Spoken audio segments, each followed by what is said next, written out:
Imagine this. You wake up, grab your phone, and nothing. No Instagram. No WhatsApp. No Google. No way to tell the world what's happening outside your window. Not because your Wi-Fi is broken. Not because you forgot to pay your bill.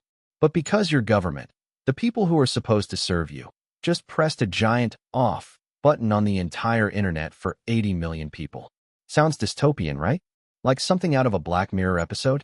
Well, welcome to Iran in 2026, where this nightmare is Tuesday. Today, we're diving deep into one of the most sophisticated censorship machines on planet Earth, a digital prison that cost billions to build and has one terrifying purpose: to make sure you never see what's really happening.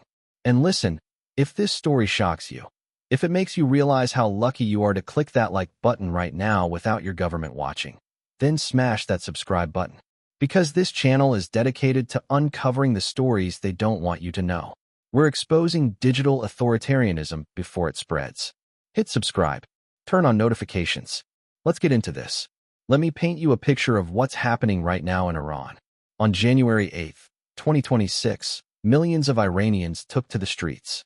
Not for the first time, not for the second time, but because they've had enough. Economic collapse. Currency worth less than monopoly money. Inflation that makes your grocery bill look like a car payment. And then, at exactly 8:30 p.m. local time, boom, the internet vanished. Not slow, not glitchy, gone. Like flipping a light switch in a stadium. Organizations like NetBlocks, which monitor internet freedom globally, confirmed what Iranians feared: a near-total nationwide internet blackout. We're talking about connectivity dropping by 97%. Not just social media, not just messaging apps, the entire internet. But here's where it gets darker. Mobile networks? Dead. Landlines? Dead. International calls? You guessed it, dead. This isn't just about blocking Twitter. This is about plunging 80 million people into what human rights groups are calling digital darkness. And why? What could possibly justify this? Because people were filming what the government was doing to protesters. Since December 28, 2025, Iranian security forces have killed at least 42 people, including 5 children. At least 2,277 people have been arrested. And those are just the numbers we can confirm despite the blackout. Human rights organizations believe the real numbers are much, much higher. Amnesty International put it bluntly: this blanket internet shutdown not only hides human rights violations, but amounts to a serious human rights violation in itself. Think about that. The act of turning off the internet is itself a human rights violation. But here's the million-dollar question. How do you turn off the internet for an entire country? And more importantly, why has Iran become so good at it? To understand what's happening now, we need to rewind the clock. Because Iran didn't wake up one morning and decide to build a digital dictatorship. This has been a 20-year project in the making. The blueprint, 2005 to 2012. It all starts in 2005 under hardline President Mahmoud Ahmadinejad. That's when Iran first proposed something called the National Information Network, or NIN for short. Think of it as Iran's own private internet. An intranet. A walled garden where the government controls everything you see, everything you post, and everyone you talk to. The official excuse? Cultural protection. Islamic values. Independence from Western imperialism. The real reason? Control. Total, absolute, unwavering control over information. But the NIN wasn't built overnight. It took time. It took money. And it took a wake-up call. The wake-up call, the Green Movement, 2009. In 2009, millions of Iranians protested disputed election results in what became known as the Green Movement. And here's what terrified the government. People used Twitter, Facebook, and YouTube to organize, to document police brutality, to show the world what was happening. The government hated this. They throttled internet speeds. They blocked websites. But they couldn't stop the flow of information completely. Not yet. That's when they realized, we need our own internet. One we can turn off whenever we want. The test run, Bloody November, 2019. Fast forward to November 2019. Protests erupted over fuel price hikes. And this time, Iran was ready. They shut down the internet for an entire week. Nearly total blackout. And under the cover of digital darkness, security forces killed an estimated 1,500 protesters. 1,500 people. The world barely knew what was happening until days later when the internet came back and the footage started leaking out. This was Iran's proof of concept. It worked. Brutally. Efficiently. Woman, life, freedom. 2022 to 2024. Then came September 2022. Mahsa Amini, a 22-year-old woman, was arrested by morality police for not wearing her hijab properly. She died in custody, and Iran exploded. Woman, life, freedom became the rallying cry. Protests lasted for months. And once again, the government deployed its digital weapons. Internet throttling, app bans, selective shutdowns. WhatsApp? Banned. Google Play? Banned. Instagram? Blocked. But this time, people fought back with VPNs, virtual private networks that help you bypass censorship. The government couldn't achieve total darkness. Not yet. The evolution, June 2025. Here's where it gets really technical and really scary. In June 2025, during a 12-day conflict with Israel, Iran unveiled what cybersecurity experts called a stealth blackout. Unlike previous shutdowns where they just cut the cables, this time they got sophisticated. They used something called deep packet inspection, basically technology that can see inside your internet traffic and block specific things. They used DNS poisoning to redirect you to fake websites. They whitelist only government-approved services. From the outside to monitoring organizations, it looked like Iran's internet was still connected. But inside the country, 90% drop in actual usable internet. One expert called it the worst internet shutdown in Iran's history. And that was before January 2026. Okay, let's talk about the elephant in the room, the National Information Network. Iran's $4.5 billion digital prison. What is the engine? Imagine if your entire country's internet was like a company's internal network. Every website you visit is hosted locally. Every message you send goes through government servers. Every user is registered with their real ID and phone number. That's the engine. The Iranian government describes it as providing security and domestic services. The reality? It's the Great Firewall of China meets North Korea's Kwangmyong intranet, with a uniquely Iranian twist. How it works? First, they built their own infrastructure. Iranian data centers, Iranian servers, Iranian messaging apps, like Bail, which is basically Telegram. If Telegram was reading all your messages and reporting them to the secret police. Second, they created Iranian versions of everything. Iranian YouTube, Iranian Amazon, Iranian email, all monitored, all controlled. Third, and this is the genius evil part, they made it so that during shutdowns, some services still work. Healthcare websites, banking, government services. This way they can say, look, the internet works. People are just being dramatic. But try to access actual news. Try to upload a video of protests. Blocked. The three-tier system. At the bottom, regular Iranians. You get the in. State-approved content only. Want to see the outside world? Too bad. In the middle, privileged users. Academics. Some business people. You get government-issued VPNs that let you access the real internet, while the government monitors every click you make. At the top, government officials. Full access. No monitoring. They get to see everything while keeping everyone else in the dark. Now here's the really messed up part. The U.S. Treasury Department sanctioned an Iranian company called Arvin Cloud in 2023 for helping build this system. Why?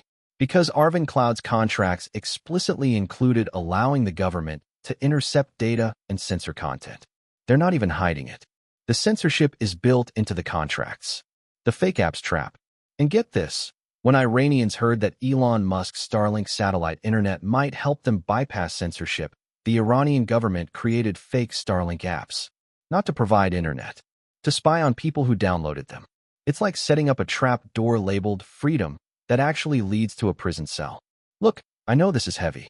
We're talking about governments spending billions of dollars to silence their own people. We're talking about technology, the thing that's supposed to connect us, being weaponized to isolate and control. If this is making you angry, good. That anger is appropriate. And if you want to make sure stories like this don't get buried by algorithms, you need to subscribe. We're in an information war, and awareness is our greatest weapon. Hit that subscribe button. Share this video, because the Iranian government is counting on you not knowing about this. Don't give them what they want. Let's keep going. Let's talk about what this actually means for real people.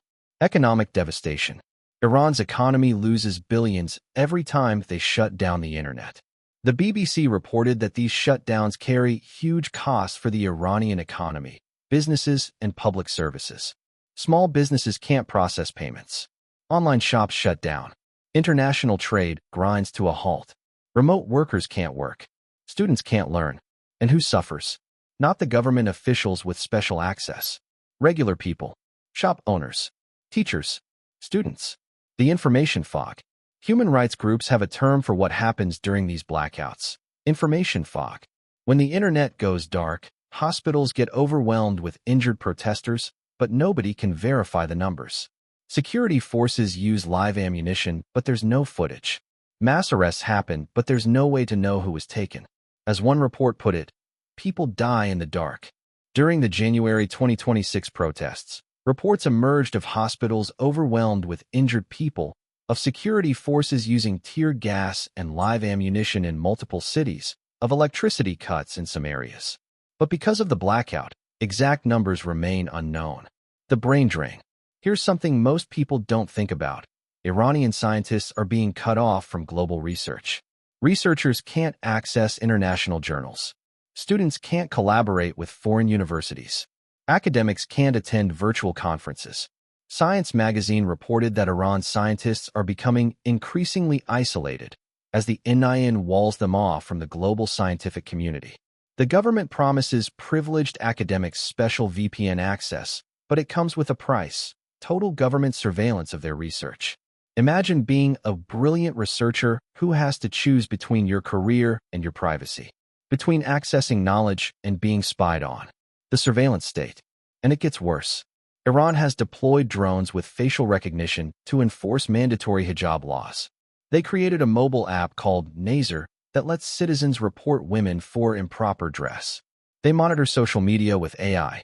The internet isn't just being shut down. When it's on, it's being weaponized for mass surveillance. The psychological warfare. During the January 2026 blackout, state media claimed the streets were calm. Government-aligned Telegram channels posted videos of quiet neighborhoods, claiming protests had failed. Meanwhile, independent sources that managed to get footage out showed massive crowds, nationwide strikes, confrontations with security forces. The government was literally gaslighting the entire country and trying to gaslight the world. But here's the thing they don't want you to know. It's not working perfectly. The VPN war. Despite everything, millions of Iranians use VPNs to access the real internet.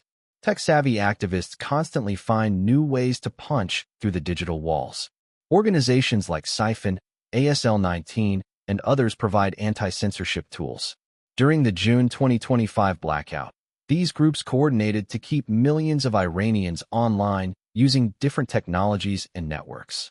One researcher noted, the overall success demonstrated that utilizing different technologies, methodologies, and networks increases the possibility of sustained connection even during the most severe internet shutdowns. The Starlink hope. While the government banned and created fake versions, some Iranians did manage to get actual Starlink dishes. While it's a tiny percentage of the population, those with access can completely bypass government censorship. The government can't shut down satellites. Not yet, anyway. Iranian internet users have literally called on Elon Musk to provide more access. Whether he will or not is another story, but the desire for connection is undeniable. The information warriors. Even during the darkest blackouts, footage gets out. Activists risk their lives to document what's happening. Diaspora media organizations piece together reports from dozens of sources. During the January 2026 blackout, despite near-total communications collapse, international journalists and watchdog groups still documented the protests, the violence, the strikes. Information wants to be free, and people are fighting to free it. But let's be real. This resistance comes at an enormous personal cost. People are arrested for having VPNs on their phones. Activists disappear. Citizen journalists face years in prison.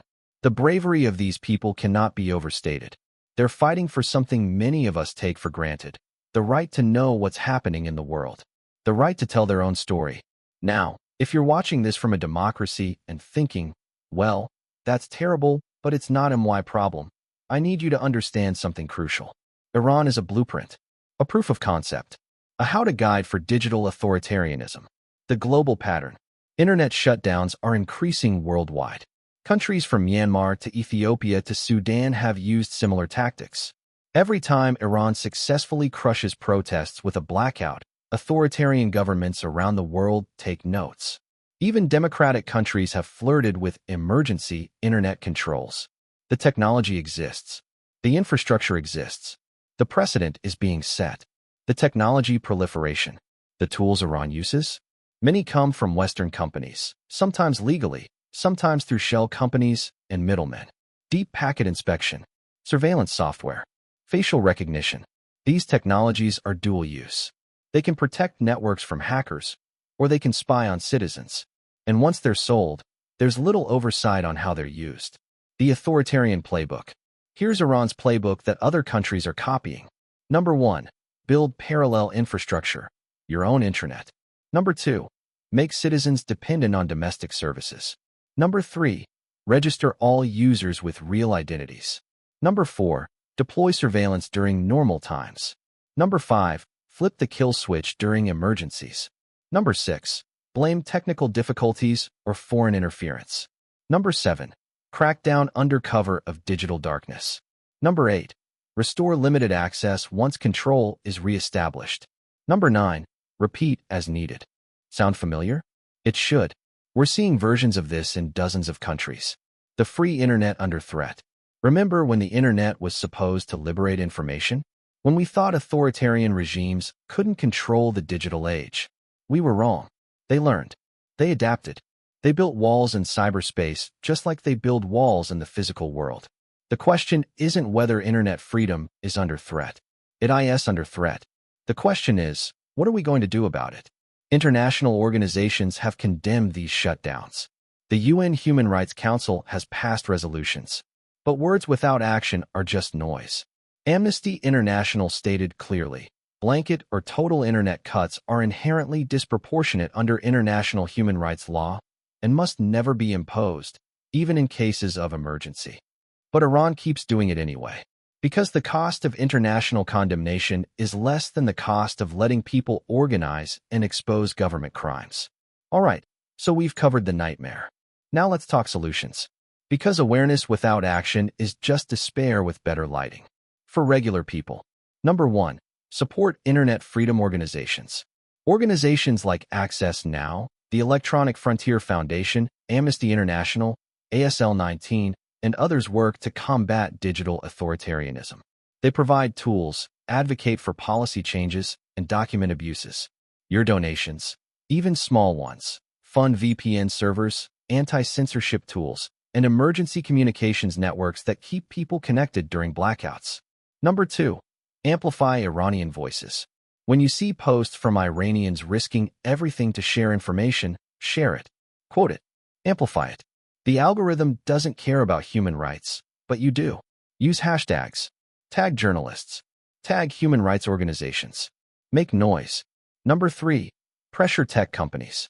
Companies like Apple, Google, and others make decisions about what apps are available, what features work in different countries, what data they collect. Pressure them to prioritize human rights over market access. Demand transparency about how their products are used for surveillance. Number 4. Contact your representatives. If you live in a democracy, your government has leverage. Economic sanctions. Diplomatic pressure. Support for internet freedom initiatives. Email your representatives. Demand they support general licenses that allow technology companies to provide communication tools to Iranians and others living under digital repression. For tech-savvy people.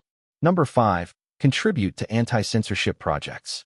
Projects like Tor, Siphon, and various VPN services need developers, testers, and technical expertise. If you have skills, contribute. Number 6. Run relay nodes. Some anti-censorship networks rely on distributed relay nodes. Running one can help people bypass censorship. Number 7. Develop resilient technologies. We need better tools. Mesh networks. Satellite communications. Decentralized platforms that can't be shut down by any single government. The next generation of internet freedom tools needs to be built now. For policymakers and influencers. Number 8. Make internet freedom a foreign policy priority. Internet access during protests isn't a nice-to-have. It's a fundamental human right and should be treated as such in foreign policy. Number 9. Sanction the companies and individuals. The U.S. sanctioned Arvin Cloud. Good. Do more. Identify every company and individual profiting from digital repression and cut off their access to Western financial systems. Number 10. Invest in circumvention technology. Governments can and should fund the development and deployment of censorship-resistant technologies. This is a geopolitical imperative. Let me bring this home. Right now, as you watch this video, there are people in Iran who can't watch YouTube, can't call their family members abroad, can't tell the world what's happening outside their windows. They live in a country that spent $4.5 billion, not on healthcare, not on education, not on lifting people out of poverty, but on building a cage made of fiber optic cables and government servers. A cage designed to ensure that when state security forces kill protesters, nobody can film it. When activists are arrested, nobody can report it. When the economy collapses, nobody can organize a response. But here's what gives me hope. It's not working as well as they hoped. People are fighting back. With VPNs, with Starlink dishes, with incredible courage. They're finding ways to punch through the digital walls. They're documenting. They're organizing. They're resisting. And they're not alone. Around the world, technologists, activists, and regular people are building tools, amplifying voices, and refusing to let digital darkness become the new normal. The historical moment. You know what's interesting? Every authoritarian regime in history thought they'd figured out how to control information. The Soviet Union had total media control. Didn't save them. China built the Great Firewall. It leaks constantly. Iran built the NIN. People are bypassing it. Because here's the thing about information, it doesn't obey borders. It doesn't respect dictators. And it sure as hell doesn't need permission to spread. The internet was built to route around damage. And censorship is damage. So here's what I need you to do. Right now, while this is fresh in your mind. First, subscribe to this channel. We're going to keep covering digital rights, authoritarianism, and the stories mainstream media ignores. Hit that bell so you don't miss the next investigation. Second, share this video. Send it to someone who needs to understand what's happening. Post it on your social media. Tag someone who works in tech or policy. Information only has power when it moves. Fourth, don't forget. Don't let this become just another depressing news story you scroll past. Remember that internet freedom isn't guaranteed. It's fought for. Every single day.